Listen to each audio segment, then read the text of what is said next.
Assalamu alaikum wa rahmatullahi wa barakatuh.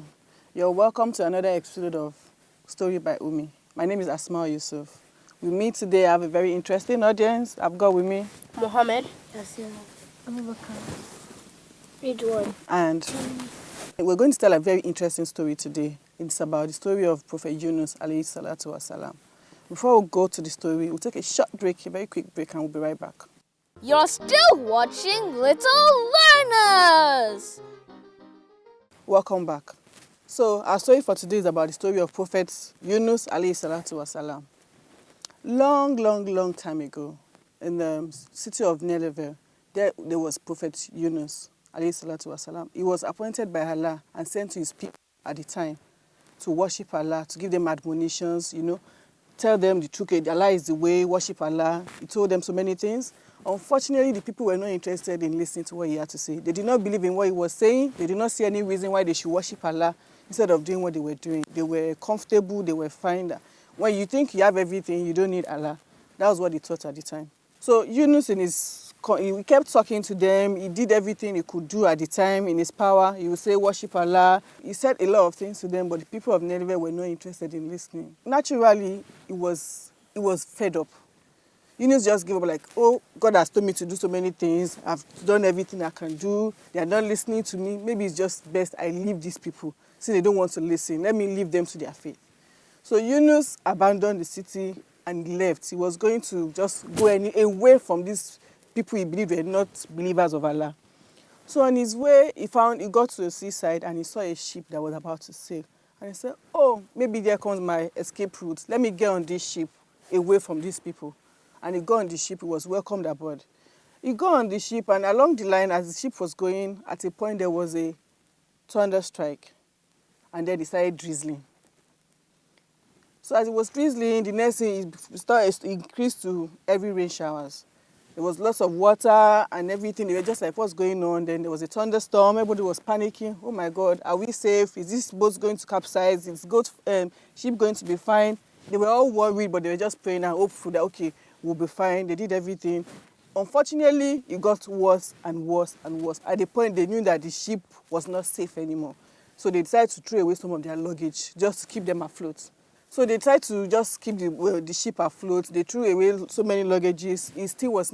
There was no way forward. So they thought, maybe there's an evil person on this ship and we need to just let the person go because this is just bad luck. Somebody is causing us bad luck here. We need to fish out the person. So they said, okay, we can't just pick somebody and throw the person at random. Let's do a draw, like a ballot. Let's see.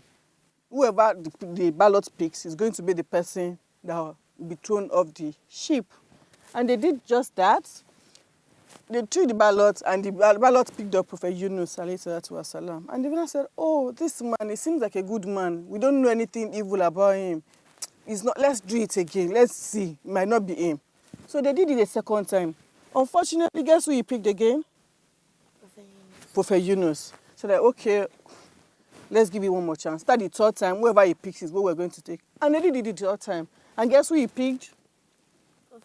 Again. So they now said, okay, I'm sorry, at this point, we need to let you go. And they threw Prophet Yunus, and they threw him into the ocean immediately. Naturally, he was scared, he was about to drown and everything. Okay, this is the end for me. He just did not even think of praying, he gave up and was just panicking. And then a giant whale just came up, opened his mouth and swallowed Prophet Yunus.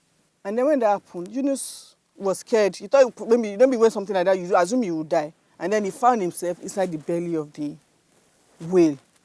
And then he realized, I have done something wrong. I think Allah is trying to punish me. Normally, when Allah sends you an errand, you're supposed to complete the errand or anything. I abandoned Allah's project. I left what he asked me to do, and now he's punishing me for this. And then he prayed to Allah, for Allah to rescue him. Forgive me my sins. Forgive me for not obeying, for not following through with your call.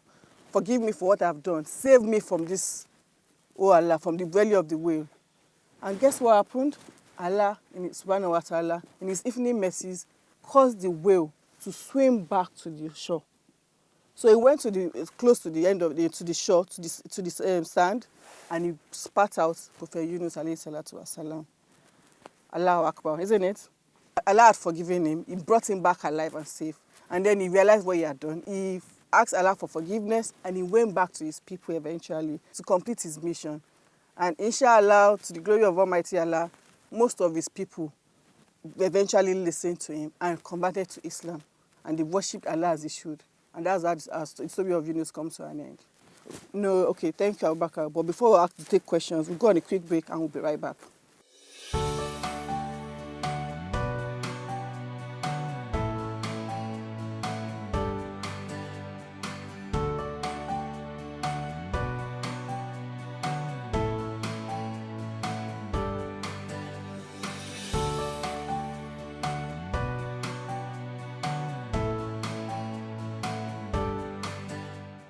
You're still watching Little Learners. Welcome back. So we'll take questions now. Mo, you said you had a question? Yes. Okay, How did they know that Prophet Yunus was a kind man? brilliant question. Okay, when people travel on ships, it takes a long, long time. Sometimes ships travel for months. And then, so it's not like when people take a short, maybe you're going from somewhere to somewhere and you just take a car ride. But because they've been on the ship for a very long time, it's easy to know who is kind, who is gentle, who is aggressive. When you spend weeks and maybe a month with somebody, you can tell to an extent if this person is gentle or kind. nice. So by that reason, they can tell that, okay, Prophet Yunus was a good man. Okay. Any other question? Who has a question? Yes, Timmy. Why did Prophet Yunus give up when he was doing what Allah told him to do? That's a very brilliant question. Thank you, Timmy. At the time, when you're doing something, so sometimes you get tired and frustrated. If you are trying to get a particular result from something and you're not getting it, at the time, he wanted to do what Allah has asked him to do. He preached to the people. He did all he could, but because they were not listening, he just got frustrated. It happens because we are humans. He was just impatient.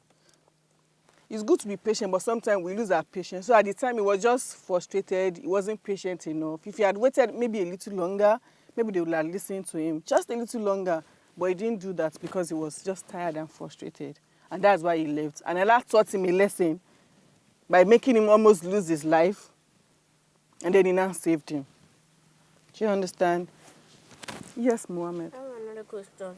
What kind of game did they play to send him off? To send him off it's called a ballot, something like a ballot, where you write everybody's name somewhere and you now say, okay, let's pick one person's name. So whoever's name appears on the sheet is what has been picked. Okay. So it's sort of like yes, it's a ballot basically. It's like a vote. Less people voted, let's vote. But it's not like you mention somebody's name. Everybody just put their name. It's like a form of vote basically. Yes, Abubakar. I have two questions. One question is that why did Muslims don't believe in ballots? Okay, that's a very brilliant question. In Islam, it's not too accepted to do ballot because it's a game of chance. Instead of giving everybody an opportunity, when you do ballot, maybe there are like 5 people. How many of us are here? There are 5 of us. And I said I have cake to share. No, there are 6 of us. Okay, including me, yes, there are 6 of us. And I decided I have cake to share. So instead of sharing the cake into 6 equal parts, let everybody have a go. And I say, okay, we'll do a ballot. Whoever's name I picked is going to have the cake. So if I pick your name, only you have the cake, and I leave the remaining 5 of us. We don't have anything. Do you think they will feel good? No. We could have just shared it equally into 6 equal parts, and everybody will have a go. So Islam believes in being fair and nice to everybody. Is that okay? Thank you very much, Abubakar. My second question is the first question that he asked. Okay, so do you have your answer? I want me to say it again, or you have your answer? Do you understand it? I understand. Thank you very much. So viewers, I hope you took a lesson or two from the story of Prophet Yunus alayhi salatu wasalam. He was given the task by Allah. He actually took up the task, but at a point he gave up. He was frustrated. He was not patient enough. He left the town, and Allah sort of punished him and put him. He almost got killed by the whale. But eventually, Allah saved him from it. So I think our primary lesson here is to learn to be patient because help might just be nearby. Allah, maybe whatever you are supposed to do, the result is almost here, but you don't give up before that happens. So we need to learn to be patient. Another thing we need to learn to know is to have big faith in Allah. Because even in the belly of the whale, Yunus had faith. He didn't give up at that time. He prayed to Allah and Allah answered him. At that point, most people would have just given up. That's the end. But Yunus kept faith at a very almost impossible time that, oh Allah, save me from this whale. And he was saved. So we've come to the end of this session. For me and my team, it's Masalam and see you soon, inshallah. Masalam. You're still watching Little Learners.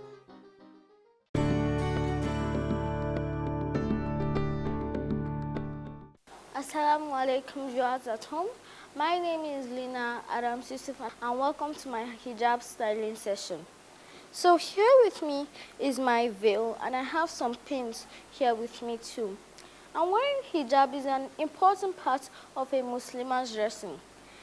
In today's lesson, I'll be teaching you the wrap-round rectangular style.